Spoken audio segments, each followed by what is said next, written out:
Hello అందరికీ welcome to Indian farm and food. ఫైనల్గా నాటుకోళ్ళకైతే కొత్త షెడ్ తీసుకొని వచ్చేసా. ఆల్రెడీ షెడ్ ఉంది కదా భయ్య, మళ్ళీ కొత్తది ఎందుకు తెచ్చినాం అనుకుంటున్నారా? అయితే దీని వెనుక గట్టి రీజనే ఉంది. అదేంటో చెప్తా, వీడియోని అయితే లాస్ట్ వరకు చూడండి. అలాగే ఎవరైనా కొత్తగా ఛానల్కి వచ్చినట్టయితే ఛానల్ని సబ్స్క్రైబ్ చేసుకోండి. ఇక్కడ 2 నాటుకోడి పెట్టెలు అయితే గుడ్ల మీద కూర్చున్నాయి, అంటే పొదుగుతున్నాయి. అయితే ఈ పొదిగే టైంలో వేరే కోళ్ళు వచ్చి ఏం చేస్తున్నాయి అంటే వీటిని పొడుస్తున్నాయి. అలాగే వాటి ఈపులో అన్ని ఈకల్ని పీకేస్తున్నాయి. అదే కాకుండా ఈ కోడి పెట్టెలు పొదగడం స్టార్ట్ చేయకముందు కొన్ని గుడ్లను అయితే నేను ఇంక్యుబేటర్లో పొదిగేశాను. ఎప్పుడైతే ఈ కోళ్ళు పొదగడం స్టార్ట్ చేసినాయో అప్పుడు ఆ ఇంక్యుబేటర్లో ఉన్న ఎగ్స్ని తీసుకొచ్చి వీటి కింద వేసాను. అయితే ఆ ఇంక్యుబేటర్లో ఉన్న ఎగ్స్ తొందరగా హ్యాచ్ అవుతాయి కదా ఈ పొదిగిన వాటికంటే. సో మొన్న ఒక 3 పిల్లలు అయితే హ్యాచ్ అయినాయి.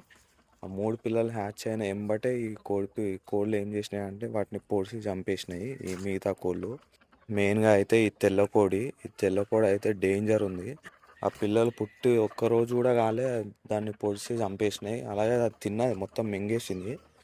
అట్లా అని చెప్పి మళ్ళా మిగతా పిల్లలు కూడా ఒక 5-7 డేస్లో హ్యాచ్ అవుతాయి. అప్పుడు కూడా సేమ్ ఇదే రిపీట్ అవుతుంది అని చెప్పేసి నేను ఏం చేసిన, కొత్త షెడ్ అయితే రెడీ చేసేసిన. ఇప్పుడు ఆ రెండింటిని ఇందులోకి షిఫ్ట్ చేయాలి. అలాగే ఆ కోడి పిల్లలు పెట్టినాక కూడా ఒక 1 మంత్ వరకు అయితే వాటిని ఇళ్ళనే ఉంచుతా. ఎందుకంటే అవి బయటకు వస్తే మళ్ళీ అవి పొడిచి చంపేస్తాయి. అట్లా అని చెప్పి ఒక 1 మంత్ తర్వాత అయితే అవి పెద్దగా అవుతాయి, అప్పుడు అవి పొడిచే అవకాశం ఉండదు. అట్లా అని చెప్పి ఈ షెడ్ని అయితే రెడీ చేసుకున్నా. ఇప్పుడైతే ఈ షెడ్ని క్లీన్ చేసి ఆ కోళ్ళని గుడ్లని ఇందులోకి అయితే షిఫ్ట్ చేయాలి. ఫస్ట్ అయితే ఈ షెడ్ని క్లీన్ చేసుకుందాం.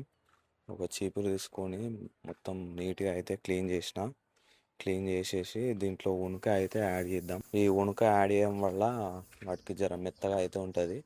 ఫస్ట్ అయితే ఇక్కడ ఉన్న ఇటుక పిల్లలు అయితే తీసి అందులోకి షిఫ్ట్ చేసి ఇక్కడ జర లొంతుంది కదా, ఈ లొంత ఈ కోళ్ళు ఏంటంటే జర లొంత ఉన్న ప్లేస్లల్లో గుడ్లు పెట్టడం కానీ పొదగడం కానీ చేస్తాయి. ఆ లొంత లేకుండా అవి తవ్వి మరి అందులో గుడ్లు పెడతాయి. అట్లా అని చెప్పి ఇక్కడ ఆల్రెడీ లొంత ఉంది అని చెప్పి ఇక్కడ సెట్ చేద్దామని ఇటుక పిల్లలు అయితే వేర్చిన చుట్టూ. ఇక నెక్స్ట్ గుడ్లను తీసి ఇక్కడైతే పెట్టాలి. ఇప్పుడు ఆ కోళ్ళని లేపి వాటి కింద ఉన్న గుడ్లను తీసి ఇక్కడైతే సెట్ చేయాలి. ఫైనల్గా గుడ్లన్నీ ఒక ట్రేలో వేసుకొని ఇందులోకి అయితే షిఫ్ట్ చేశాను. ఇప్పుడు నెక్స్ట్ ఆ 2 కోళ్ళని తీసుకొచ్చి వేస్తే అవి ఇందులో పొదుగుతాయి. చూద్దాం మరి ఏం చేస్తాయో అవి. ఇప్పుడైతే ఆ కోళ్ళని తీసుకొచ్చి ఇందులో వేసాం. ఫస్ట్ అయితే ఒక కోడిని తీసుకొచ్చి ఇందులో వేసిన. ఇందులో వేయగానే సైలెంట్గా వెళ్ళి వాటి మీద ఎగ్స్ మీద కూర్చుంటుంది అనుకున్నా, కానీ ఇది కొత్త ప్లేస్ కదా, అది ఆగమాగమై అటు ఇటు దుంకుతుంది. ఇంకో కోడిని కూడా తీసుకొచ్చి వేద్దామని చెప్పి దాన్ని కూడా తీసుకొచ్చి వేసిన.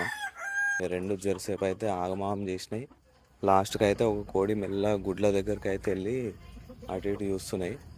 ఇక ఫైనల్గా అయితే ఒక కోడి కూర్చుంది. ఇక దాన్ని చూసి ఇంకో కోడి కూడా మెల్లగా వెళ్ళి కూర్చుంటుంది. ఇంకో 5-6 డేస్లో అయితే ఇవి పిల్లలు పెడతాయి. ఆ పిల్లలు పెట్టినాక డే 1 నుంచి డే 30 వరకు వాటికి ఏం ఫీడ్ ఇవ్వాలి, ఏం మెడిసిన్ ఇవ్వాలి, తొందరగా పెరగాలంటే ఏం చేయాలి అనేది ప్రతిరోజు వీడియో తీసి పెడతా. ఫుల్ వీడియో పెట్టిన ఎమ్మటే మీ దాకా రావాలంటే మీరు ఛానల్ని సబ్స్క్రైబ్ చేసుకొని బెల్ ఐకాన్ని ఆన్లో పెట్టుకోవాలి. అలాగే ఒక లైక్ కొట్టండి. లైక్ కొట్టడం వల్ల ఈ వీడియో ఇంకా చాలామందికి రీచ్ అవుతుంది. నాకు కూడా ఇంకా ఇలాంటి వీడియోస్ చేయడానికి ఇంట్రెస్టింగ్గా ఉంటుంది. సో ఛానల్ అయితే సబ్స్క్రైబ్ చేసుకోండి, అలాగే ఒక లైక్ కొట్టండి.